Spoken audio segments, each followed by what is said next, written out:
Okay, I guess we can start. Good morning, everyone. Thank you for joining. So today's topic is code using Cody and Git workflow. So in here, I have kept very minimum slides, and focus will remain on what we can make use of the AI tools and also some advanced concepts on Git. So I'll keep it really short and would appreciate if you all can share your views at the end of this presentation. Okay, so let's begin. So what is Cody or what is this AI tool? Okay, so this basically helps you in understanding the existing project structure, how exactly each function is working or what is a function of that feature that is being written there in the code. So other than that, it also helps you in adding the comments for the code that is already there, or if you are writing any code, then it will help you to write comments for those code. So this is like a tool which helps you in various ways. It even allows you to write a unit test. So let's say using this tool, you are able to generate the code and you save some time there. So maybe next thing what you can do is write a unit test, which can be used to validate whether the code that you have written is proper or not. Then even this helps you in providing the feedback in terms of performance, the improvement, all those areas. So basically, it's like a code review that it does, and it provides you with the suggestions and ideas. So let's look at the actual result of this. So this is the official site from where you will get access to Cody. So in here they have given a chat interface just like ChatGPT, where you can request for a code or you can request for knowing more about the code. So all those things are available here. Other than this, you can also have a extension added to the VS Code that will help you in understanding or while working with any project. So consider this example wherein I have this controller with me. If you see here, there is nothing much here. Like there are no proper commands. There is no detail of what exactly this controller is all about. So what I do, I just go to Cody. I'll tell him to document the code. So now here we'll see the code is getting generated that will give me the commands for each of these function. Okay, I have not selected the entire controller. That's the reason it is appearing only for this. Similarly, it is up to us whether to accept or reject or if there are any more modifications required. Other than this, I can actually even request to explain the code. Okay, so I'll just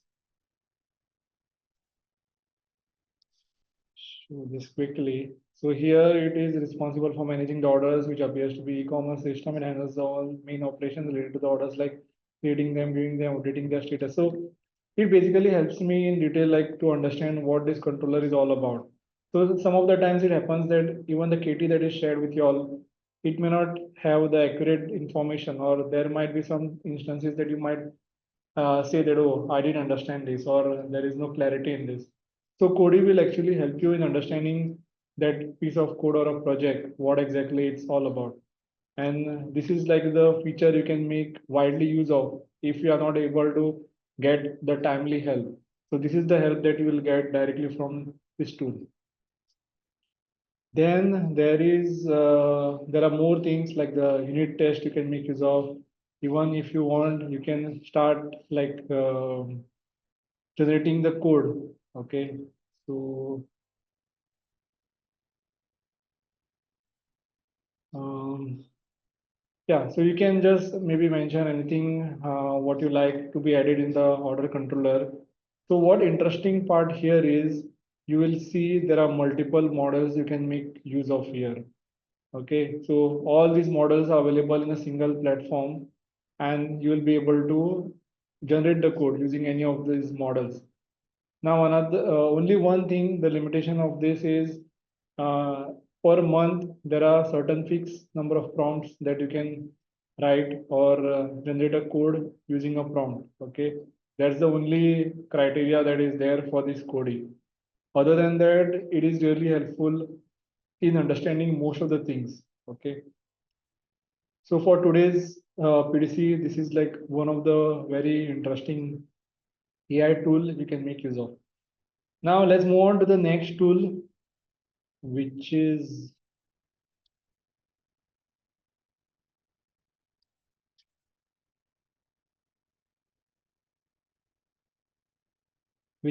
Tray. Okay, so this is another tool similar to Cody, but here the best part of this is it is completely free. So whatever code that you generate, you don't have to actually worry about the tokens that are in use or the prompts that you are writing. This gives you the full flexibility of using the same models that you could see on Cody. There might be some models which may not be there here, but most of it are already there.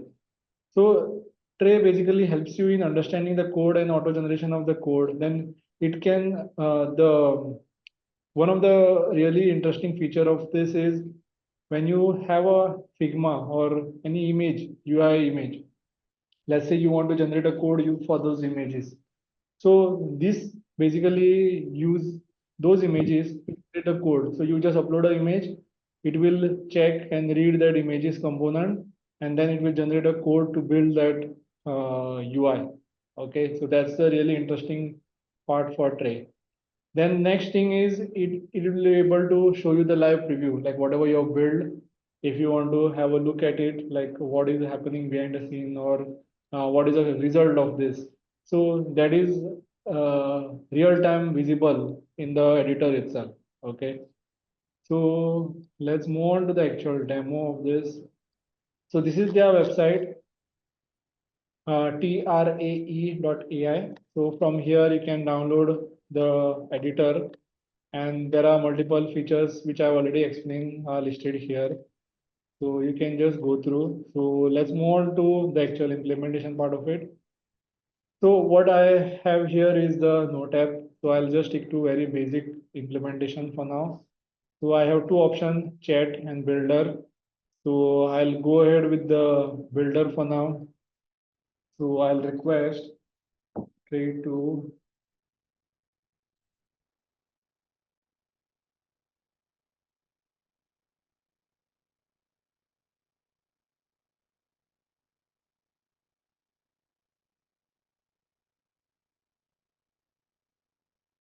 I have written very simple prompt. There is nothing complex here.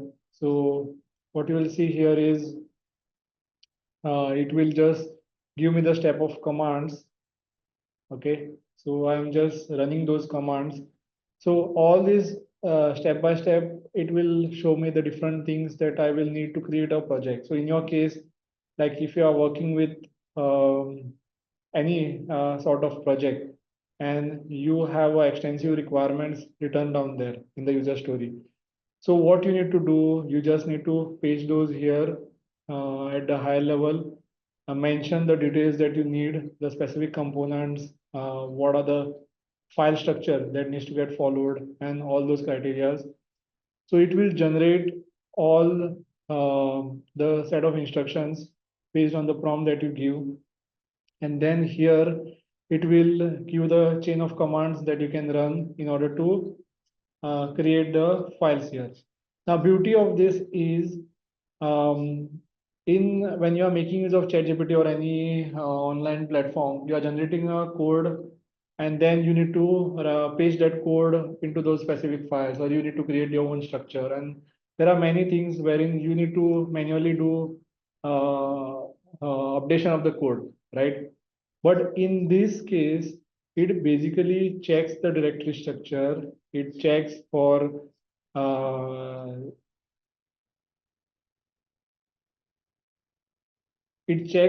all those files.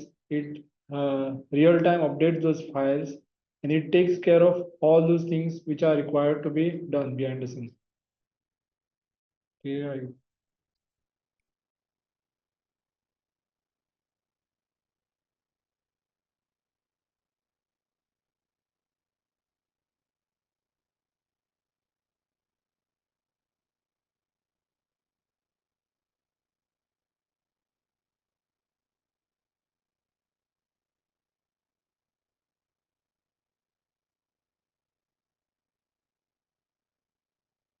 Okay, I think the previous folder which I had created, for some reason, it was creating a issue.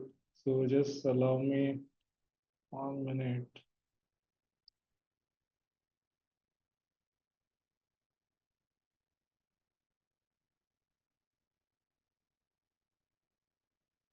That actually runs the command on the terminal or something. Yes. So for some reason it's not running. There is an update as well.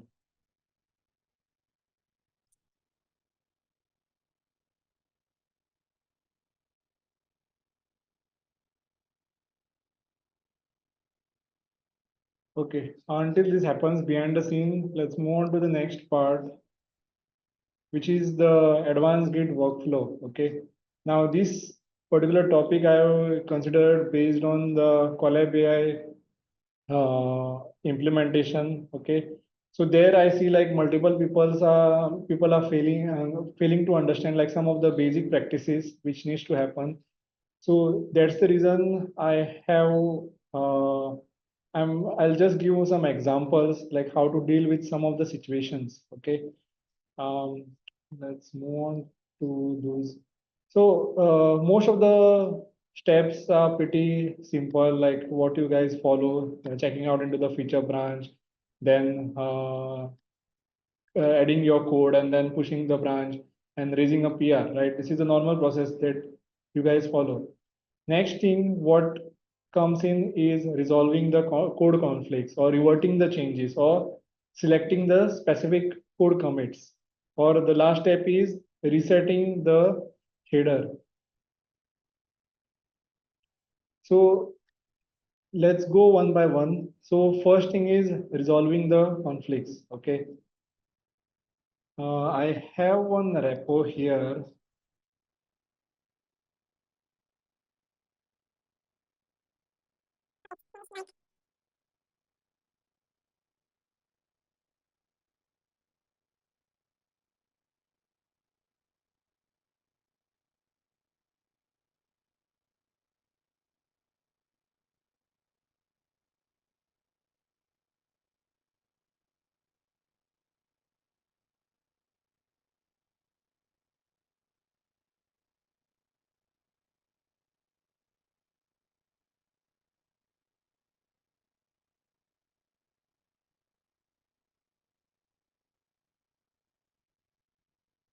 So in here, you see like this is the normal view wherein you are entering the details and it is getting generated in the chat. Okay, this is the normal view what you get in any online platforms or the chat interface to generate the code. So the next thing interesting what I was trying was this builder. So for some reason, it is not taking in that folder which I was.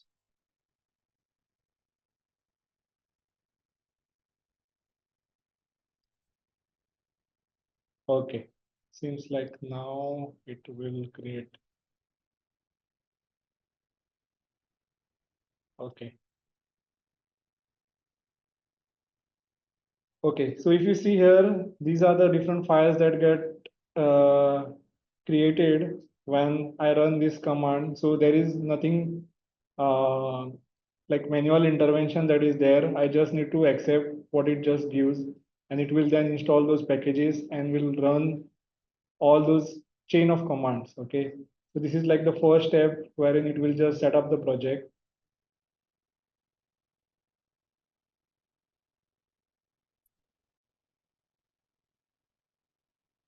Now, since I'm using this model, which is comparatively slower, there are other models as well, like if you see, which can be made use of. But only thing is, when we go for higher models, it basically uh, puts you in the queue because as this is a free tool, it actually requires, it will have multiple requests that needs to get processed. Okay, so all over the world, people who are using this tool, they will be making a request to those models. So that is the reason it might go in a queue. But since I'm using a lower model version of the model, it basically creates those files much faster. Okay. So as you can see, I am just accepting whatever files that are getting created, okay? And based on that, it just updates the files. Now, once this is created, it will then at the final step it will give you the, so if you see here it got filled, okay. So basically what this means is it does the live review of the code that is being written, and it checks how it can be improved. So this is one of the advantage of using this tool. It rewrites the code, it reads the existing code, it checks if for any errors. If there are any errors, then it proceeds into fixing those errors. Like again, see, there is a error in the page dot, uh, yeah, in the page file. So in there, it will again check for what are those errors, and it will then fix in real time. So this is the beauty of this uh, tool. It reads There is all a those. DeepSeek as well, I guess, and you can choose DeepSeek. There is some option additional, I guess, right? Yeah, yeah. So there are multiple models here. So you can pick whichever you are comfortable with or whichever you want to make use of. Yeah, sounds good. Plus, it can allow you to add a custom model. So if you have any custom model to be added, so it gives you that flexibility as well. So now within few minutes, I am able to create this project. Okay, let's just run it now.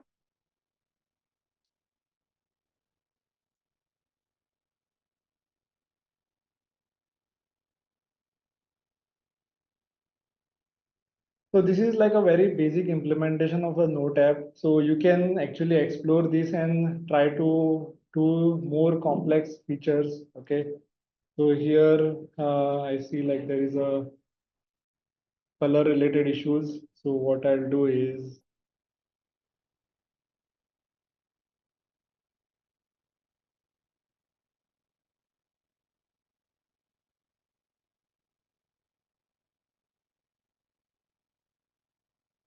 here I have requested it to improve the user experience. So it is basically now changing the way color combinations are there, and even it makes it.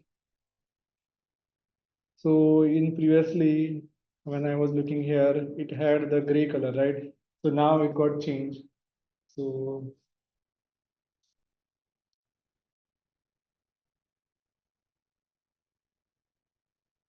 so if you see here, it basically creates these nodes, then it even deletes it. So this is like a very basic implementation of what tray is capable of. Okay. So based on your need, see there is a preview option here as well. So there are many other things which you can make use of in this tool. Okay. So I hope this gives like a basic uh, aspects of what exactly this tray is all about. Okay. So let's move on to the next, which is the Git. Okay. So this is specially to do with the PR process where you are raising the PRs. So first thing is if you are seeing that once you raise a PR, there is a conflict. Okay. So what I'll do is I'll quickly,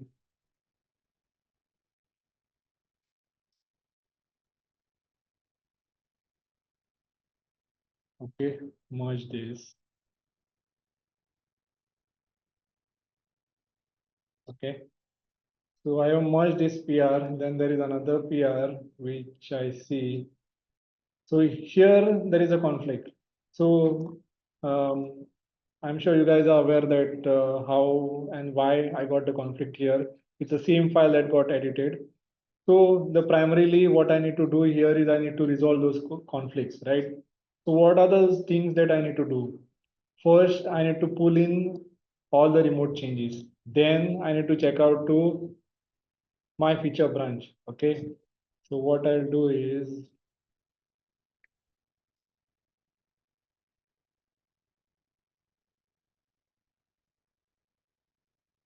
so I'm in my feature branch. I check here. So there are no conflicts at the moment.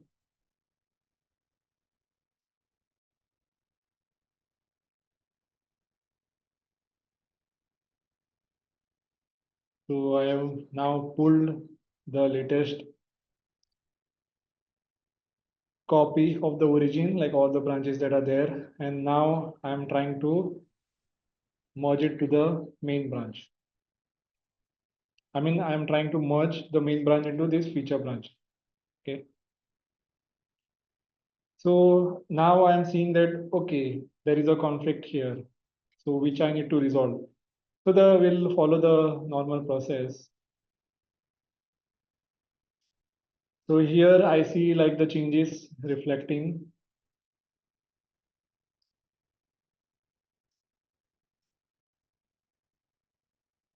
Okay, so this is the incoming change and this is the current change that I am trying to make to the file. So now I need to carefully review this change.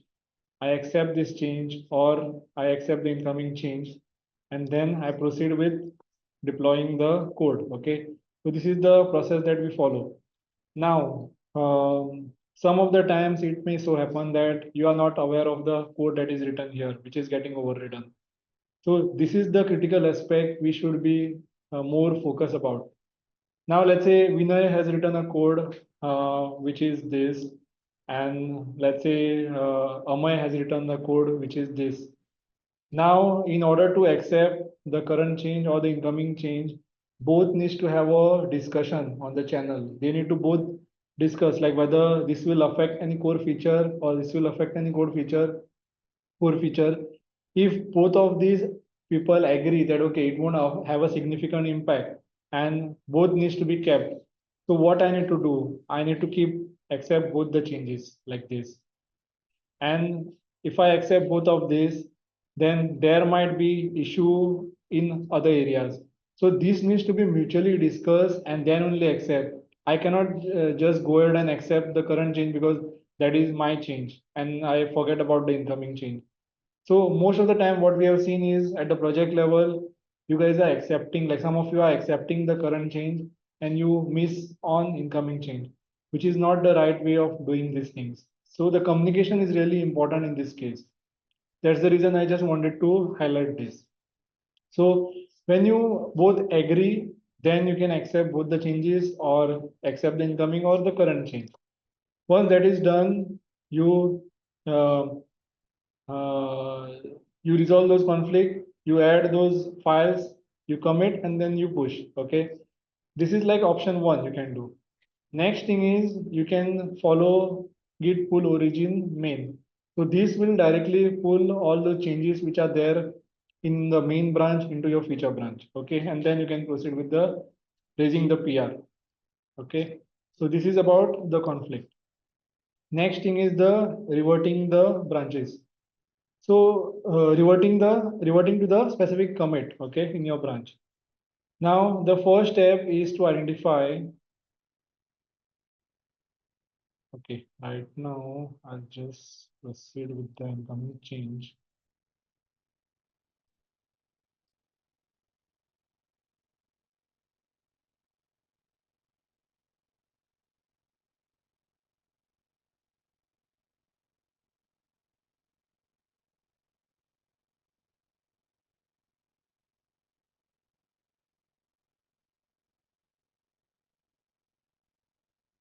Okay, so I have pushed the branch. Now I'm checking out the main. Okay, so what I'll do is I'll do git. Okay, so git log will basically give me all the commits that are there from this branch. Okay, the branch which I am currently checked out into. Okay, so now the next step is I need to, let's say, revert to a specific commit. Then I just need to run this command. Okay, let's say I want to revert to test files.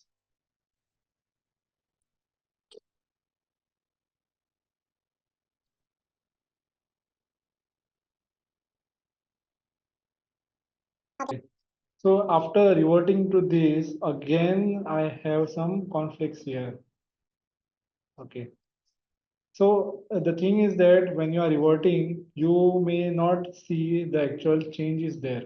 Okay, so this is like uh, one of the um,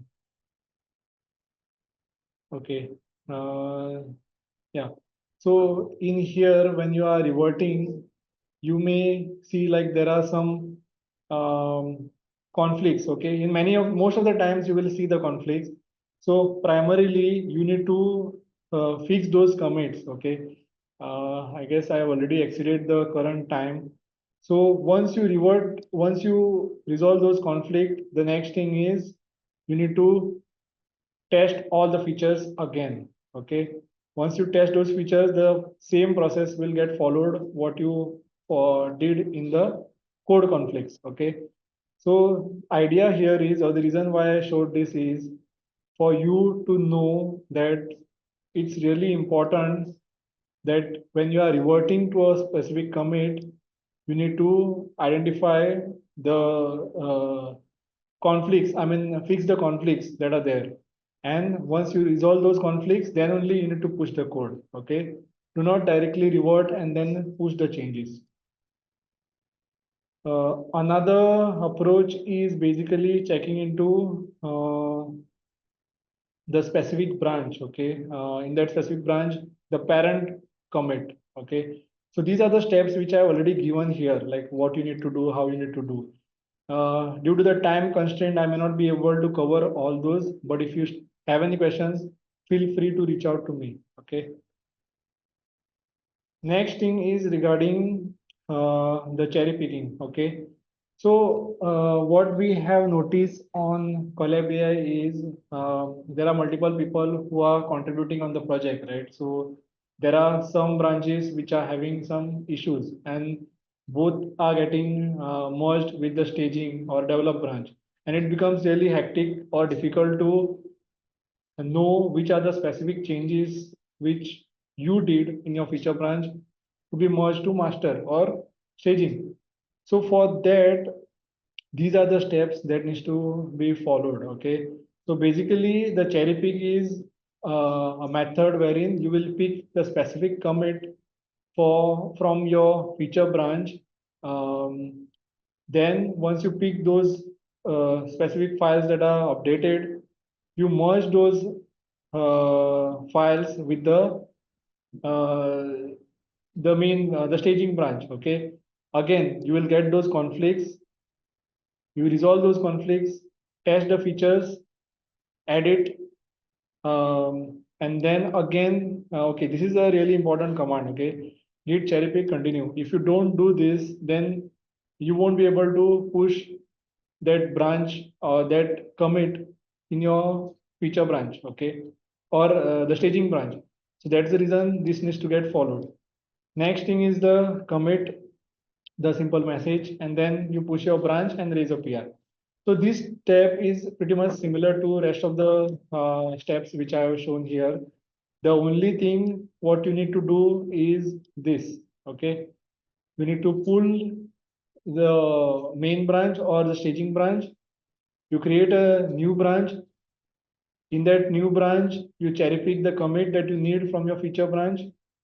Then you resolve the conflicts, and then you pull the origin, and then you push the code, and then you raise a PR. Okay.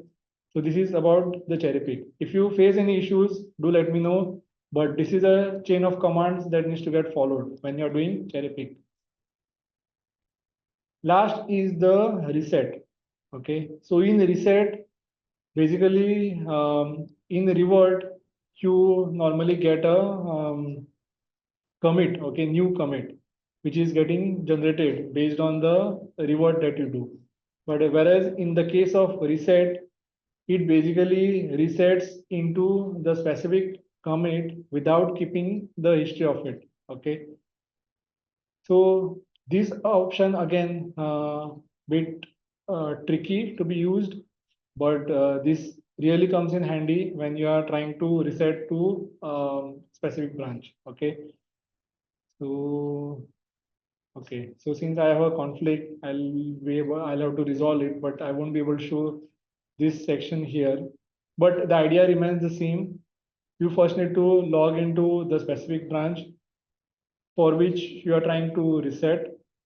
Check for all those commits. Then you reset it to soft or hard. When it is soft, you normally get to pick which is the file that is getting committed. Okay, so it basically stages the changes what you have, and then you will be able to see the differences for the files which are there on the remote versus what is there in your local branch. Okay, to highlight the major differences. So for revert, it is like safely you can make the changes without impacting the commit history, what I just said.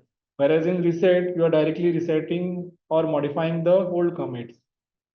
Revert is ideally helpful where you have a shared or public branches. Okay. Reset is purely for cleaning up the commit history. So for some reason, you don't want some of your code changes to be there. So in such cases, you are making use of reset. This is reward is like more to do with keeping the history and fixing the issues that you are getting, or if someone has is facing some issues, then you can go for reward. Whereas reset is for discarding the unwanted changes. So you don't want to keep anything in the history which is done by mistake. So those you can completely remove using the reset.